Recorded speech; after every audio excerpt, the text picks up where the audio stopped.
Gumawa ng kasaysayan si San Miguel Beermen Center Junmar Fajardo nang makuha niya ang MVP award sa ikapitong pagkakataon. Pero tila may kurot sa puso ng San Miguel Beer Stars sa kabila ng kanyang tagumpay. Ang buong detalye sa report ni Rafael Bandayrel ng PTV Sports. Rise and Shine, Rafael. Muling pinatunayan ni Junmar Fajardo na siya ang pinakamahusay na manlalaro sa bansa. Matapos niyang mapanalunan ang 47th season PBA Most Valuable Player Award nitong linggo sa isang seremonyang idinao sa Smart Araneta Coliseum.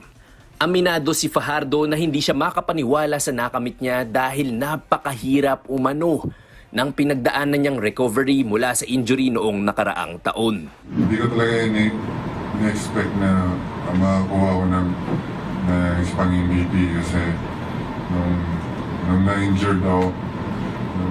Sa totoo lang, hindi ko nga rin ni-expect na makakabalik pa ako eh. Masaya man sa bagong achievement, di pa rin maitago ng San Miguel Beermen Center ang kirot ng kanyang puso dahil hindi na ito nasaksihan ng kanyang ina na pumanaw noong 2021. I wish na nandito yung fans ko, yung mga special. Pero alam ko, masaya siya ngayon. Masaya siya kasama si Lolo Berting, Lolo Milia, Lolo Pasio, Gabika. Andyan sila ngayon. Tinitingnan ako, ginagabayan ako, ginagaya nila ako lagi. So, para sa kanila to. Ito na ang ikapitong MVP trophy ni The Kraken na may pinakamarami sa kasaysayan ng PBA.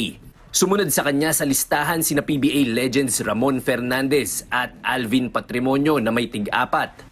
Bukod sa pagkakapanalo bilang MVP, kabilang din si Fajardo sa first mythical team at all-defense team ng nagdaang PBA season. Rafael Bandayrel para sa Bayan.